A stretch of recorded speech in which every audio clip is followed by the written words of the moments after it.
Starting from the very beginning, I have to go back a long way.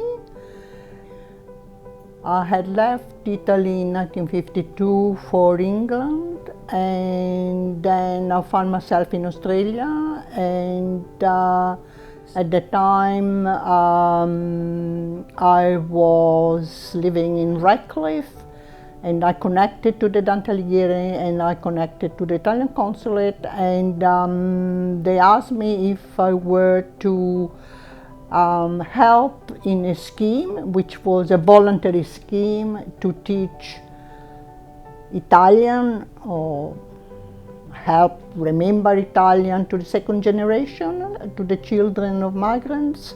Italy had provided money for that. The only money from Italy was for the teaching of Italian to migrants, Italian migrants, so I did.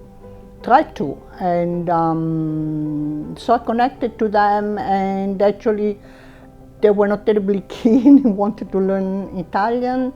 They were keen on wanting to talk about their situation as a second generation and the problems they encountered being trapped between the two cultures. So we compromised, so we said, okay, let's do some Italian and let's talk about the problems. And that was the beginning of my realizing that there were problems within the community in trying to settle in this country. And some of the children were very distressed, especially the girls, especially teenage girls. And so I took upon myself to sometimes go and talk to the parents to try and alleviate the problem, to try and make them understand, you know, the difference in culture and where the children were at, and they had to compromise some of their ideas. So that was the beginning of it all. So we set out to find workers, and we didn't find any bilingual social workers. So the problem arose there, and I had to go and do a course myself in order to be able to have the knowledge of the system and to be able to start a service. When my first day came, then I didn't even have a desk or the telephone or anything, just zero. So that was the beginning of it all, yes. So I brought my own desk, and then, you know, asked for the telephone to be connected, and then that was the beginning. The early days were quite different than the current COASIT, when we had, you know, 3 or 4 staff members, and possibly, I think at the time we would have had maybe 4 or 5 community care workers that were providing services to the community. But when you say services to the community, we're really only providing services to the Italian community at the time, and only a small number. I could possibly say maybe, you know, 10 to 15 clients we started providing services to, and the staff members were just the 3 or 4 staff members. It was always an extension of people knowing someone else. It was always a one-on-one. And back then we didn't have a lot of advertising. We didn't need a lot of advertising. If you did something good and something effective for one family, another family would know about it in an instance, and they'd come and seek help. We didn't ever have problems getting clients, ever. We always had a reason to contact people, and those reasons were always very positive. It was very rare that we had a lot of crisis situations, although there were a number of crisis situations which were dealt with really effectively as well.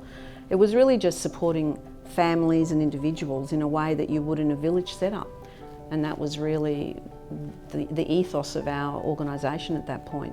We were seen as the extended family and as workers. It was at the time that the consul at the time, Cardona, was trying to get Italian as a priority language. So again, we had steering committees, and mainly Griffith University was involved. And after about a year, we found that Italian was one of the 6 priority languages of the time, and of course that meant more funding and more opening of schools, etc. The teachers of Italian were not qualified. And it was a time where Queensland was following in South Australia's footsteps, starting from the 80s and going on to the 90s, that everyone really had to be qualified and you needed a piece of paper. And I remember being on steering committees with Griffith Uni and the consuls being involved as well. And I must say that it was lovely to see that, well, when I left, I know that there are only 3 or 4 teachers who were not qualified. That to me was a really important thing that happened and that had to be done. When I first got involved with the organisation, we were a small organisation, so it was a little fish in a big ocean. Through all these years, I've seen our organisation expand from year to year, which makes me so proud, because that for me is my little part that I've contributed to COASIT in ensuring of making sure that we expand, making sure that we have assets that we can live for the next generation of people that will take over the organisation. COASIT provides something to those people, like in the way of assistance and in their own homes and in all the facilities you help them with is incredible. You know, I do come across a lot of people, because in particularly aged people, I do come across a lot of them because I'm one of them as well. Yes, they do attend lots of entertainment, a lot of outings, which happens every weekly.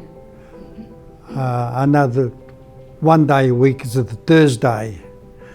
So it's a lot of people I do know, they do attend at Casa Sirena. So yes, and they all talk good about it. So people don't understand what COASIT does. It is incredible. It's incredible. I think I am proud and orgoglioso di essere coinvolto e associato con COASIT, past and present. There have been a number of highlights during this period. I think on the serious side, it's the growth in the organisation, the increased presence in aged care. It was a strategic decision to expand the aged care services of COASIT, firstly from our base of Italian elderly people, which I think we cater for extremely well, as pretty much the sole organisation that does it, and then expanding it to include people from other backgrounds, ethnic backgrounds, linguistic backgrounds, and more recently people of Australian background. And that's been an enormous growth, which has really propelled us to a different level of operations. We are now a very effective, very efficient organisation. As I said, the Chief Executive has been the primary driver of that, but we've also had other key people like our Treasurer and our IT consultant to be able to develop systems and procedures to keep up with the growth and to plan for the future. The heartbeat of this organisation has to be the staff. Without the staff, we wouldn't be able to grow as much as we did. The services that they provide are of a high standard and their heart is in the right place. I'm very proud of the staff that we are able to attract to this organisation, because you can easily attract them, but you've also got to maintain that staff so they stay with you. So I'm very proud to see that the average length of time that staff remain with us is between 8 to 10 years. Myself being with the organisation 31 years, my assistant been here more than 25 years, and many other coordinators that have been here more than 15 years. It is evidence that they believe in the focus of the organisation. They believe in the vision of the organisation. They believe in providing a service that is very much needed in the community.